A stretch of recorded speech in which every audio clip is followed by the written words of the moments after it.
ইন্দুবালা ভাতের হোটেলের কচু বাটা মাখা। প্রথমে মান কচুটাকে ভালো করে ধুয়ে আদা কুড়ুনির দিয়ে ভালো করে ওটাকে চেঁচে নিতে হবে।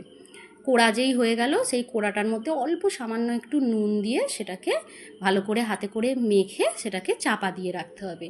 তবে কচুর ওপর নির্ভর করছে কুটকুটে হবে কি হবে না। যদি শুকনো জায়গায় হয় অতটা কুটকুটে হয় না। আমাদের যেমন এই কচুটা খুব একটা একদমই কুটকুট করে না।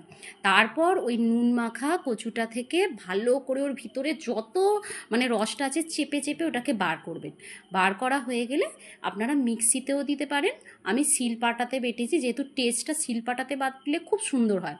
ওই কচু বা ওই কোড়াটা নেবেন, তারপর নারকেল কোড়া দিয়েছি, বেশ খানিকটা নারকেল কোড়া দেবেন, সর্ষে দেবেন, কাঁচা লঙ্কা দেবেন। সর্ষেটা শুকনো অল্প সামান্য একটু জল দিয়ে একটু বেটে নেবেন।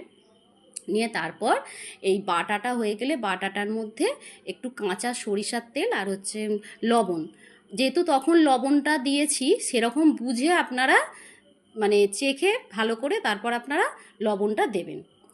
আমি যেমন একবার দুবার কিন্তু একটু খেয়ে দেখেছি যে কি লবণটা ঠিকঠাক আছে কি না। নাহলে আগে তো যেহেতু মাখা আছে কম বেশি বুঝে আপনারা দিয়ে নেবেন। তো এই মাখাটা আমি ফার্স্ট টাইম খেলাম, এত সুন্দর গরম ভাতের সঙ্গে খেতে লেগেছে। আপনারা নিজেরা বাড়িতে বানান, বানিয়ে খান, খেয়ে আমাকে বলবেন, লাইক করবেন, কমেন্ট করবেন, শেয়ার করবেন।